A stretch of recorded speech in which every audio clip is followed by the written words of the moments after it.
قال الله عز وجل قل إن صلاتي ونسكي ومحياي ومماتي لله رب العالمين اللهم صل على سيدنا ومولانا محمد معدن الجود والکرم. خلاق کائنات کا بے حد شکر ہے کہ جس نے ہمیں سید الایام عطا فرمایا. اس مسجد شریف میں کیونکہ میں مہمان خطیب ہوں، عزیزم حضرت علامہ مولانا نواز فریدی صاحب زیرہ مجدہ ان کی خواہش پر مسجد شریف میں حاضر ہوئی.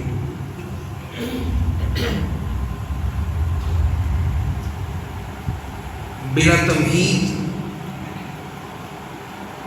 میں اپنی بات کا آغاز کروں گا.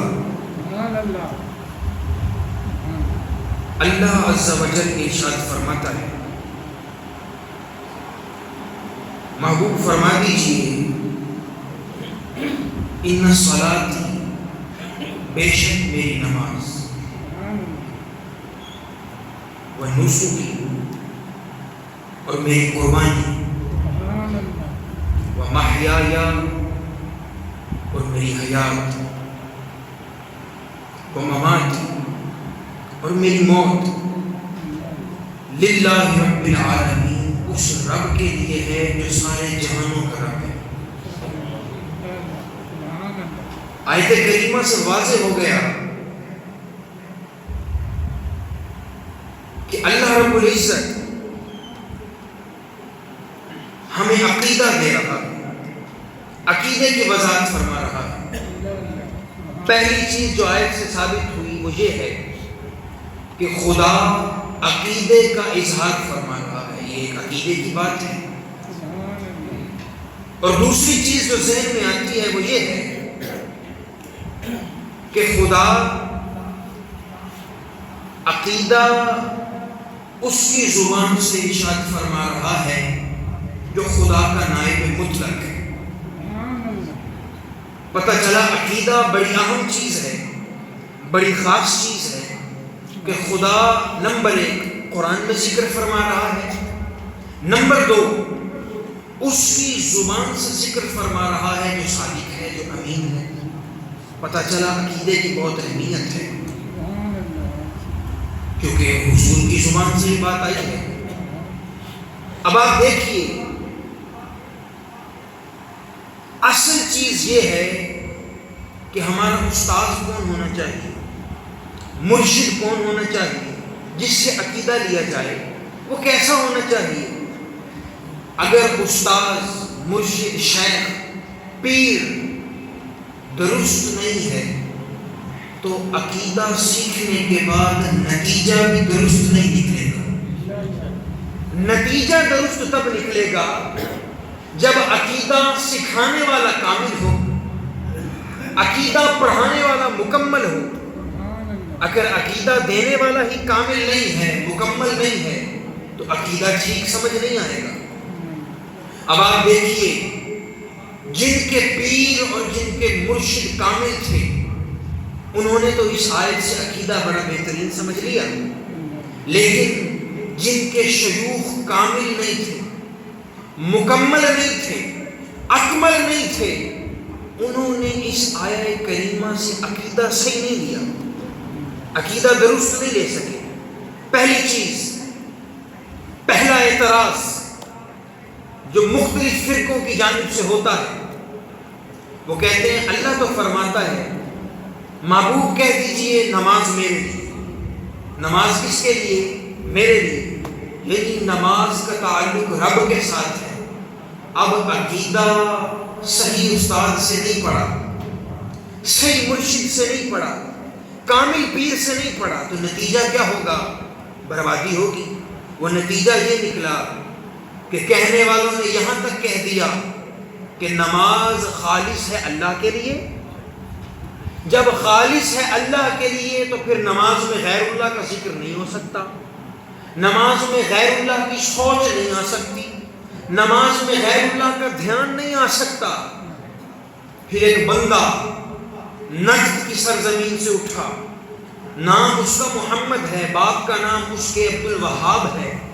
اس نے کتاب لکھی، کتاب التوحید، اور اس نے اس کتاب میں لکھا کہ اگر نماز میں نبی کا خیال بھی آ جائے تو معاذ اللہ نماز ٹوٹ جاتی ہے، نماز باطل ہو جاتی ہے، نماز میں فساد آ جاتا ہے۔ اب دیکھیے، استاد کامل نہیں تھا، اس لیے نتیجہ کامل نہیں تھا۔ اگر استاد کامل ہوتا تو نتیجہ ایسا نہ نکلتا۔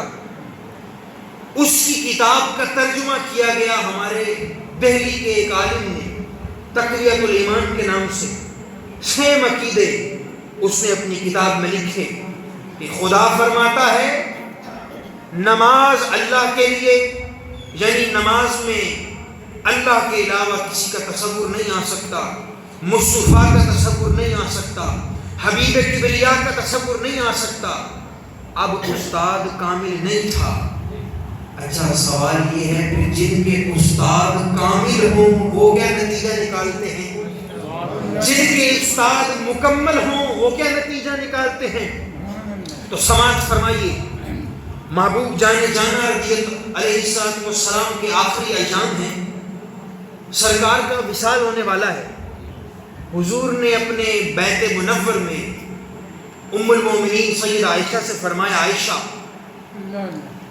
ذرا جا کے پیغام پہنچواؤ اپنے بابا ابو بکر کو کہ ذرا میرے مصلے پہ آ کے امامت تو کروائیں، میرے مصلے پہ آ کے امامت کروائیں۔ اماں جی فرماتی ہیں ہم نے پیغام بھجوا دیا۔ صدیق اکبر کا دل کیونکہ نرم تھا، پہلے تو انہوں نے تھوڑا سا اس سے فرمایا کہ حضور کے مصلے پہ امامت، لیکن جب حکم دوبارہ ہوا تو نماز پڑھانے کے لیے آ گئے۔ اب نماز پڑھانے کے لیے آ گئے، اب مصطفیٰ نے سوچا کہ میں دیکھوں تو صحیح میرے مصلے پہ میرا صدیق کیسا لگتا ہے، میرے مصلے پہ میرا جانشین کیسا لگتا ہے۔ تو حضور نے اپنے 2 قریبی لوگوں کو، مولا کائنات مولا علی اور سرکار عباس، دونوں کو کہا مجھے باہر لے کے چلو۔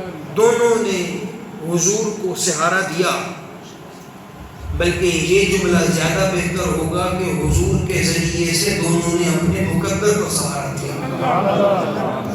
کہتے ہیں سرکار کو ہم باہر لے کے آئے، سرکار نے دیکھا کہ صدیق مصلے پر کھڑے ہیں، صحابہ پیچھے نماز پڑھ رہے ہیں۔ اب حضور آہستہ آہستہ صفوں کے اندر سے ہوتے ہوتے پہلی صف کے پاس آ گئے۔ اب صحابہ اکرام نے اپنی کنکھیوں سے دیکھ لیا کہ مصطفیٰ بھی آ چکے ہیں، حبیب کبریا بھی آ چکے ہیں۔ اب صحابہ نے ہاتھ باندھے ہوئے ہیں، صدیق پاک سامنے کھڑے ہیں، تو صحابہ نے اپنے ہاتھ اس طریقے سے مارنا شروع کر دیے کہ ابو بکر آقا آ گئے ہیں، مولا آ گئے ہیں۔ اب صدیق پاک مصلے کے اوپر ہیں۔ اب صدیق پاک نے جب مسجد شریف کے اندر آواز بلند دیکھی کہ آواز بہت بلند ہو گئی، تو صدیق پاک نے اپنی آنکھ کے کنارے سے دیکھا کہ مصطفیٰ پیچھے کھڑے ہیں، حبیب کبریا پیچھے کھڑے ہیں۔ اب حضور صدیق پاک تھوڑا سا قدم 1-2 قدم پیچھے ہوئے۔ اب نماز کی پوزیشن یہ ہے کہ حضور نے بھی نماز کی نیت باندھ لی، مصطفیٰ نے بھی نماز کی نیت باندھ لی۔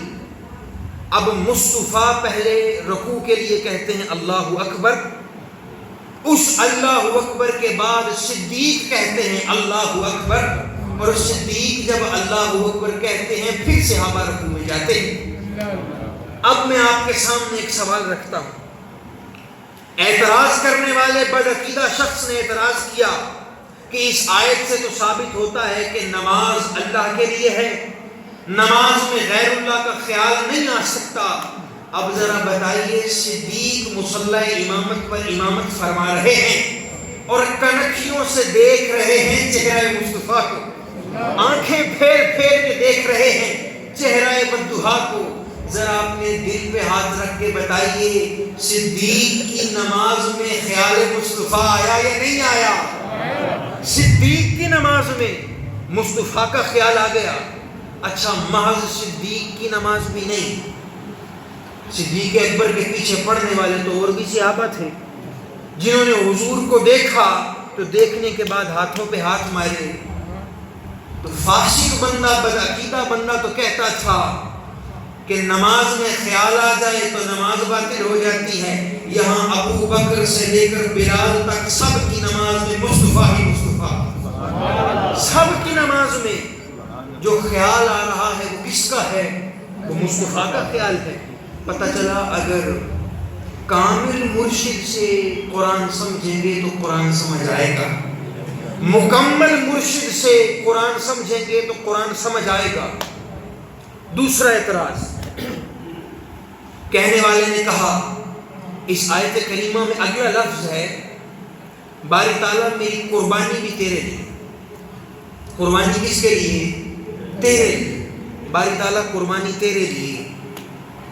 تو کہنے والے نے اپنی کتاب میں کہہ دیا، کتاب میں لکھ دیا، زبان سے بول دیا کہ تم لوگ جو 11ویں کر دیتے ہو، 12ویں کر دیتے ہو، میلاد کے اوپر جانور ذبح کر دیتے ہو، یہ سارا تو بدعات میں آتا ہے، یہ سارا تو خدا کے نام پہ قربانی کرنی تھی، تم نے غیر اللہ کے نام پہ قربانی کر دی۔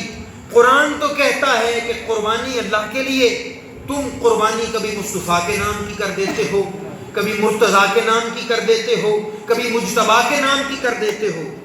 دوبارہ وہی بات ہے، کامل مرشد سے قرآن نہیں پڑھا، اکمل مرشد سے قرآن نہیں پڑھا۔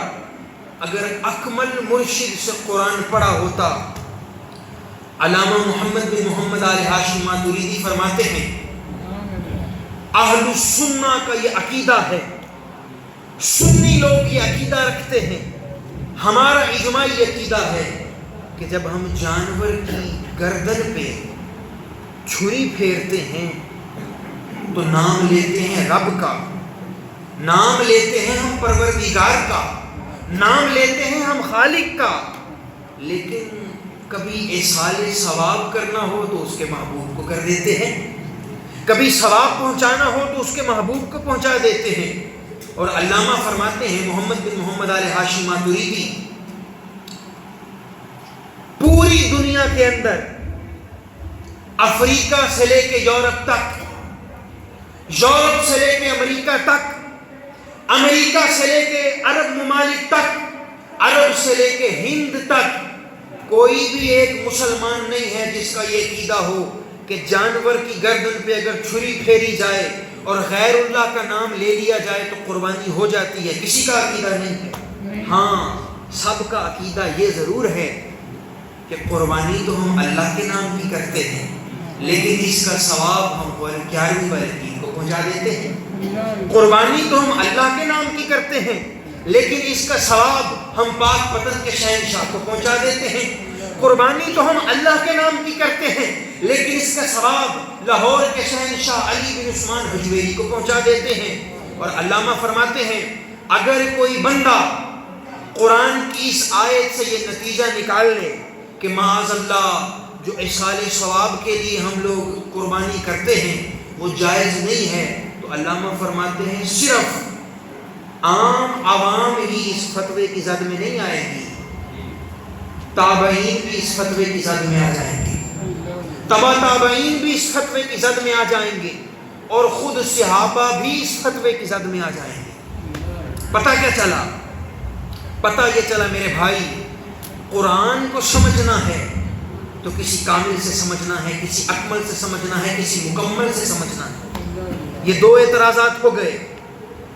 تیسرا اعتراض جو اس آیت کریمہ پہ کیا گیا اس سے غلط مفہوم لینے کے بعد، وہ اعتراض یہ تھا کہ قرآن میں رب تعالیٰ فرماتا ہے محبوب ان سے کہہ دیجئے نماز میرے لیے، محبوب ان سے کہہ دیجئے قربانی میرے لیے۔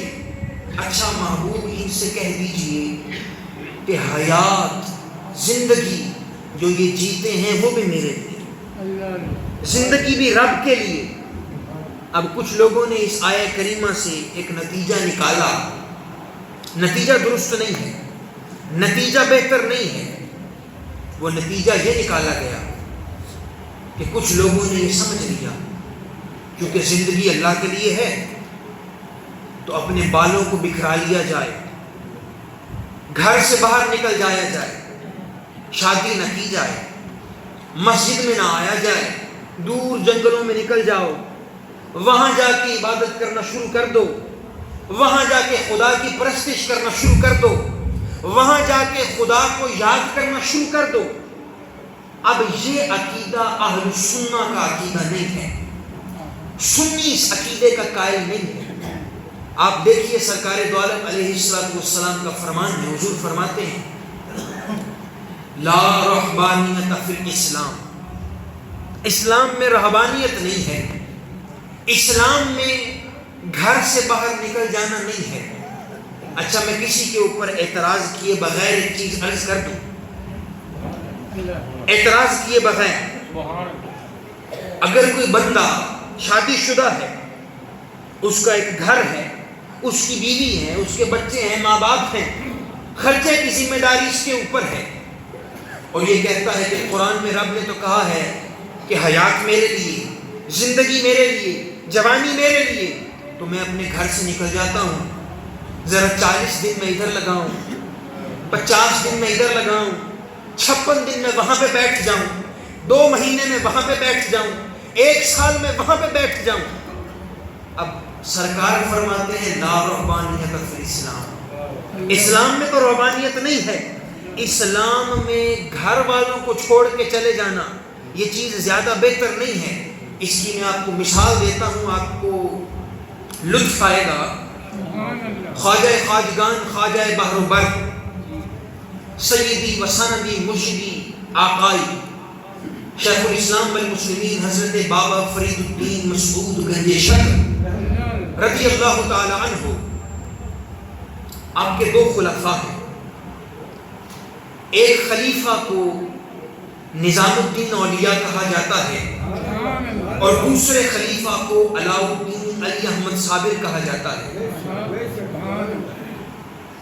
اب آپ دیکھیے نظام الدین بابا صاحب کا بیٹا نہیں ہے، نظام الدین بابا صاحب کا داماد نہیں ہے، نظام الدین بابا صاحب کا بھتیجا نہیں ہے، بابا صاحب کا بھانجا نہیں ہے، وہ ایک دور اجودھن کے علاقے سے، دور علاقے سے دہلی سے ہجرت کر کے آیا، ایک نوجوان تھا، اس نے کہا حضور میں آپ کے پاس پڑھنا چاہتا ہوں، بابا نے پاس بٹھا لیا۔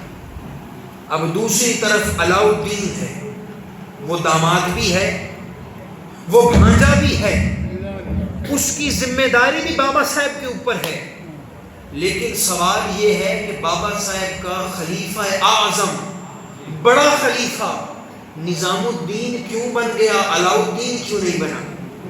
یہ سوال ہے۔ علاء الدین بھانجا بھی ہے، علاء الدین داماد بھی ہے، لیکن بڑا خلیفہ علاء الدین نہیں ہے۔ بڑا خلیفہ کون ہے؟ بڑا خلیفہ سلسلہ عالیہ نظامیہ کو جاری کرنے والا نظام الدین اولیاء۔ علماء فرماتے ہیں اللہ نے نظام الدین کو ایسا کیا جوہر دیا، ایسا کیا کمال دیا، ایسی کیا برکت دی کہ نظام الدین بڑا خلیفہ بن گیا اور علاء الدین ویسا خلیفہ نہ بن سکا؟ جواب یہ ہے، علماء فرماتے ہیں حضرت نظام پاک دور جنگلوں میں نہیں نکلا کرتے تھے، حضرت نظام پاک دور کنووں کے پاس نہیں بیٹھا کرتے تھے، حضرت نظام پاک لمبا لمبا سفر نہیں کرتے تھے، ان کا کام یہ ہوتا تھا شیخ نے آ کے پڑھا دیا تو شیخ کے جوتوں کو اٹھا کے سینے سے لگا دیا، شیخ نے آ کے خانقاہ میں درس دینا شروع کیا، آ کے شیخ کے جبہ مبارک کو ہاتھ سے اٹھا لیا، جبکہ بھانجا علاء الدین وہ دور کا سفر کرتے تھے، وہ دور چلے جایا کرتے تھے، وہ زیادہ ایسی عبادت کرتے تھے جس میں مشقت آ گئی۔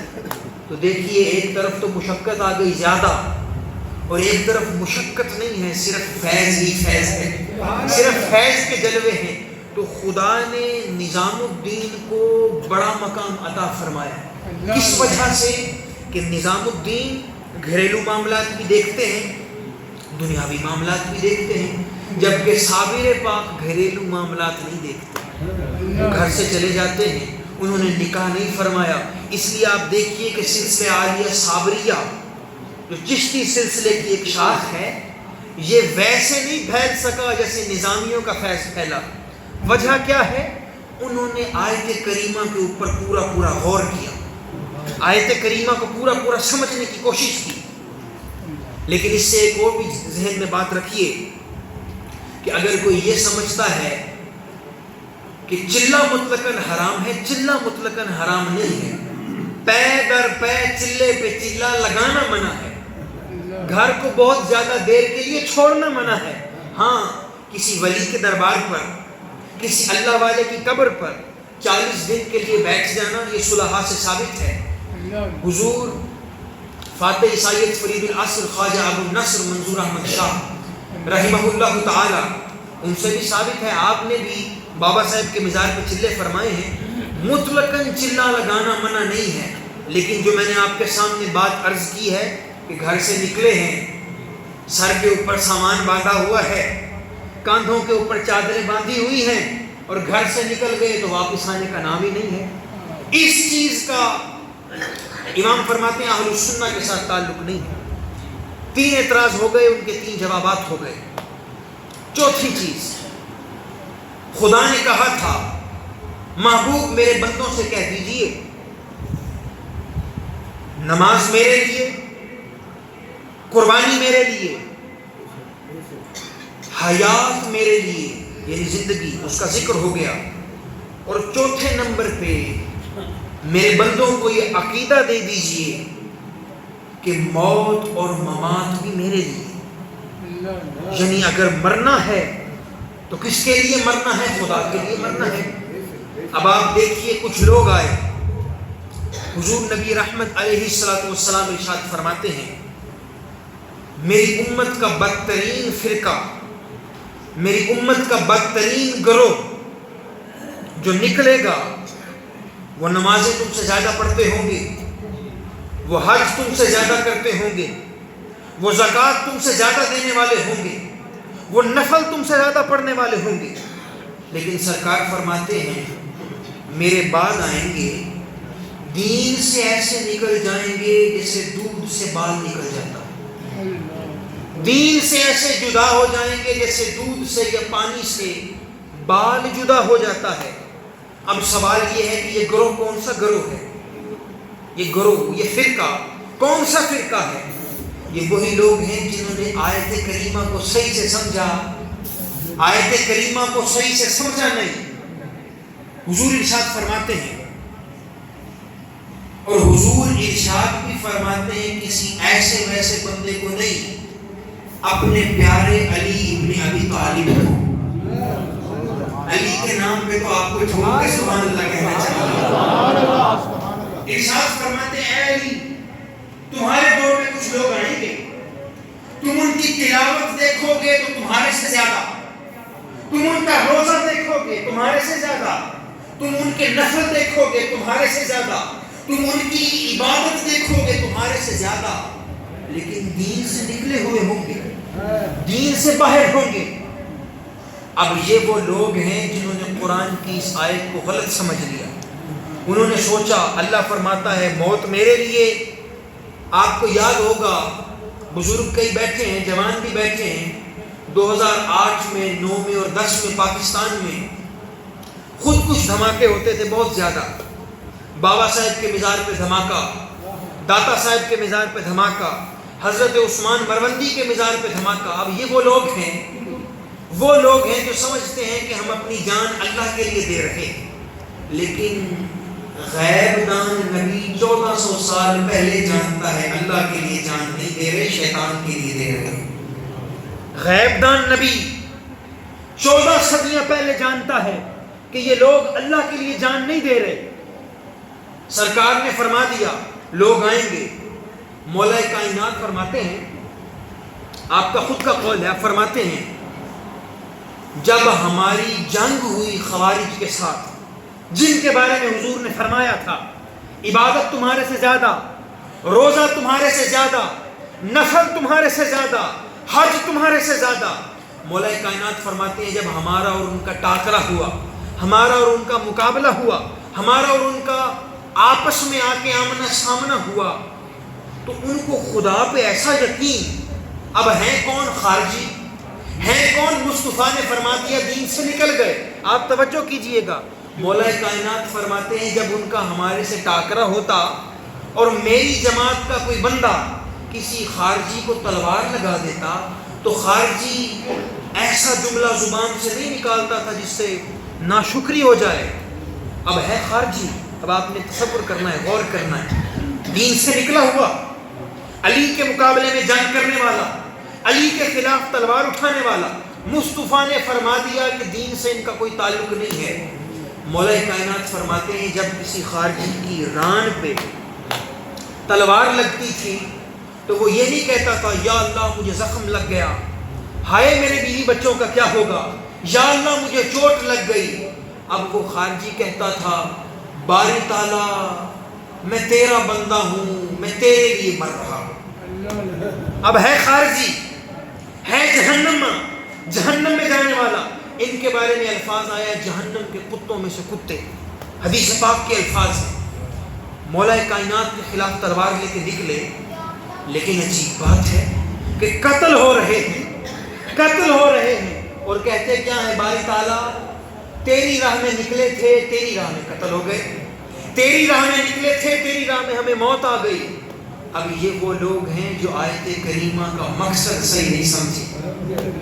مرنا تو چاہ رہے ہیں، موت تو چاہ رہے ہیں، لیکن موت چاہ رہے ہیں، مقابلہ کر رہے ہیں علی کا، مقابلہ کر رہے ہیں داماد مصطفیٰ کا، مقابلہ کر رہے ہیں برادر مصطفیٰ کا. پتہ یہ چلا کہ اگر راستہ درست نہیں ہے میرے بھائی، میرے دوست، راستہ درست نہیں ہے تو آپ کو قرآن کی آیت بھی کوئی غلط پڑھا کے غلط راستے میں چلا سکتا ہے. تو پھر ہم اپنی گفتگو کا اختتام اگر اس بات سے سوچیں کہ اگر راستہ درست نہیں ہے بندہ گمراہ ہو جاتا ہے، آیت بھی پڑھ کر، آیت بھی سن کر، آیت بھی سمجھ کر، تو پھر ہدایت کیسے ملے گی؟ ہدایت بھی تو ملنی چاہیے نا. قرآن ہم بھی پڑھتے ہیں، قرآن وہ بھی پڑھتے ہیں، تلاوت ہم بھی کرتے ہیں، تلاوت وہ بھی پڑھتے ہیں، ہدایت کیسے ملے گی؟ اس کے بارے میں آپ کہیں تو آپ کے عشق کے کانوں کے گوش گزار میں ایک جملہ کر دیتا ہوں، ہدایت کیسے ملے گی، راہ راست کیسے ملے گی؟ بات یہ ہے نماز ہو، روزہ ہو، حج ہو، زکوٰۃ ہو، زندگی ہو، ممات ہو، جو بھی چیز ہو، کاغذ پہ لکھ لیا جائے میری اتنی نمازیں پڑھ دی، اتنے نفل پڑھ لیے. اگر کاغذ خالی ہوگا بغیر مہر کے ہوگا تو اللہ قبول نہیں فرمائے گا. اگر کاغذ کے آخر میں عشق مصطفیٰ کی مہر ہوگی اللہ قبول فرمائے گا.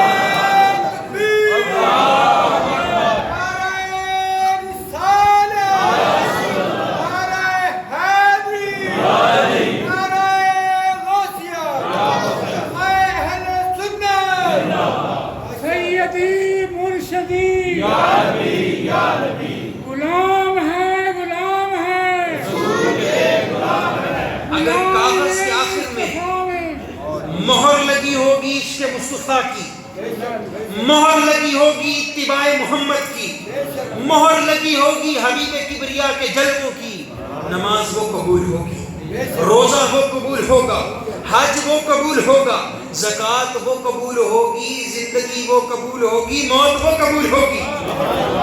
شرط یہ ہے کہ آخر میں مہر محمد رسول اللہ کی ہونی چاہیے. اس کے بارے میں آپ کے سامنے آخری ایک بات کر دیتا ہوں. حضرت امام مجدد الفسانی، 1000 صدیوں کا مجدد، بڑا مجدد، آپ کی بارگاہ میں ایک بندہ آیا، اس نے آ کے کہا حضور مجھے آقا نامدار سے بڑا پیار ہے، حضور سے بڑی محبت ہے، آقا سے بڑا عشق ہے، مجھے آقا سے اتنا عشق ہے. اب آپ نے توجہ کرنی ہے، بالکل آخری بات، میں ابو بکر کو مانتا ہوں مصطفیٰ کی وجہ سے، عمر کو مانتا ہوں مصطفیٰ کی وجہ سے، عثمان کو مانتا ہوں مصطفیٰ کی وجہ سے، علی کو مانتا ہوں مصطفیٰ کی وجہ سے۔ پھر آپ کے شاگرد نے اس نے جملہ کہا، وہ کہنے لگا حضور میں ابو بکر کو صدیق بھی مانتا ہوں تو محمد کی وجہ سے، عمر کو فاروق بھی مانتا ہوں تو حبیب کی وجہ سے، عثمان کو غنی بھی مانتا ہوں تو حبیب کی وجہ سے، عثمان کو ذوالنورین بھی مانتا ہوں تو حبیب کی وجہ سے، علی کو مولا بھی مانتا ہوں تو حبیب کی وجہ سے، علی کو امام بھی مانتا ہوں تو حبیب کی وجہ سے، علی کو مددگار بھی مانتا ہوں تو حبیب کی وجہ سے۔ وہ وجد میں تھا، وہ جوش میں تھا، اس نے کہتے کہتے بات بڑھا دی۔ اس نے کہا حضور میں آپ علیہ الصلوۃ والسلام کی حضور کی اولاد کو مانتا ہوں حضور کی وجہ سے، ازواج کو مانتا ہوں حضور کی وجہ سے، میں جبریل کو بھی اسی لیے مانتا ہوں کہ حضور کا خادم ہے، میں جبریل کو بھی اس لیے مانتا ہوں حضور کا خادم ہے، میکائیل کو اس لیے مانتا ہوں حضور کا خادم ہے، اسرافیل کو مانتا ہوں حضور کا خادم ہے، اسرائیل کو اس لیے مانتا ہوں کہ حبیب کبریا کے دروازے پہ ہاتھ باندھ کے کھڑا رہتا ہے۔ یا شیخ، اے میرے پیر، اے میرے مرشد، میں آدم کو بھی مانتا ہوں تو مصطفیٰ کی وجہ سے، میں نوح کو بھی مانتا ہوں تو مصطفیٰ کی وجہ سے، میں ابراہیم کو بھی مانتا ہوں تو مصطفیٰ کی وجہ سے، میں اسماعیل کو بھی مانتا ہوں مصطفیٰ کی وجہ سے، میں تمام نبیوں کو مانتا ہوں مصطفیٰ کی وجہ سے۔ حضور میں بڑا وہ وجد میں تھا، وہ کیفیت میں تھا، کہتے ہیں وہ اپنی ران پہ ہاتھ مار مار کے کہنے لگا میں عرش الہی کو بھی نور مانتا ہوں تو مصطفیٰ کی وجہ سے، میں قلم کو بھی نور مانتا ہوں تو مصطفیٰ کی وجہ سے، میں لوح کو بھی نور مانتا ہوں تو مصطفیٰ کی وجہ سے۔ جب وہ کہہ کے تھک گیا اور چپ ہو گیا تو مجدد پاک فرمانے لگے تو ابو بکر سے لے کے علی تک، علی سے لے کے عمار تک، عمار سے لے کے معاویہ تک، معاویہ سے لے کے جبریل تک، جبریل سے لے کے قلم تک سب کو مانتا ہے نا مصطفیٰ کی وجہ سے۔ میں مجدد الفسانی احمد سرہندی یہ کہتا ہوں میں خدا کو بھی مانتا ہوں تو مصطفیٰ کی وجہ سے۔ سرکار مجدد فرماتے ہیں تو بات کرتا ہے ابو بکر کی، تو بات کرتا ہے عمر کی، تو بات کرتا ہے عثمان کی، میں اللہ کی قسم اپنے رب کو بھی رب مانتا ہوں تو حبیب کبریا کی وجہ سے۔ وجہ کیا ہے؟ وجہ یہ ہے میرے بھائی، آخر میں اگر مہر عشق محمدی کی لگ گئی، آخر میں اگر مہر فیض حبیب کبریا کی لگ گئی، تب صلاۃ بھی قابل قبول ہے، تب قربانی بھی قابل قبول ہے، تب زندگی قابل قبول ہے، اور پھر ہی موت بھی قابل قبول ہے۔ تو نتیجہ یہ نکلا کہ جو بھی آیت کریمہ سمجھنی ہے، خواہ وہ عقیدے کے اعتبار سے ہو یا غیر عقیدے کے اعتبار سے سمجھنی ہے، تو ایسے بندے سے سمجھنی ہے کہ جس کی رگوں پہ میں عشق محمدی سفر کرتا ہے، جس کی رگوں میں عشق محمدی سفر کرتا ہے۔ اگر قرآن اس سے سیکھو گے تو کامل ہو جاؤ گے، اگر قرآن اس سے نہیں سیکھو گے تو در در کی ٹھوکریں کھاؤ گے۔ ہمارے پاس وقت ختم ہو گیا جی۔ وآخر دعوانا ان الحمدللہ رب العالمین۔ باری تعالیٰ تیرے بندے تیری حاضر ہے، باری تعالیٰ ان کی حاضری کو قبول فرما، باری تعالیٰ تیرے بندے تیری خاطر تیرے گھر میں آئے ہیں، انہوں نے نماز جمعہ پڑھی ہے، باری تعالیٰ نماز جمعہ کو قبول فرما، باری تعالیٰ جن کی جو نیک جائز تمنائیں ہیں وہ تمنائیں قبول فرما۔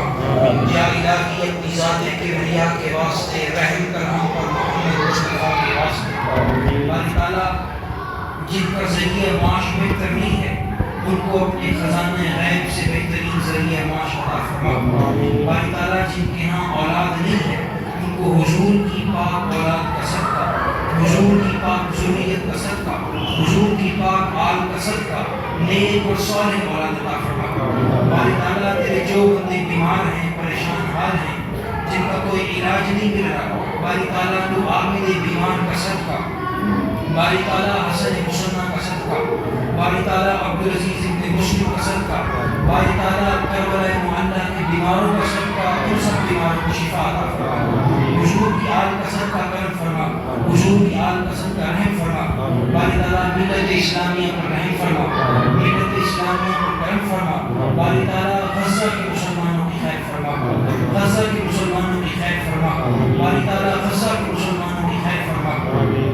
ربنا آتنا فی الدنیا حسنة وفي الآخرة حسنة وقنا عذاب النار وقنا عذاب القبر وقنا عذاب الحشر وقنا عذاب السكرات وقنا عذاب الميزان وصلى الله تعالى على حبيبنا محمد وآله وأصحابه أجمعين برحمته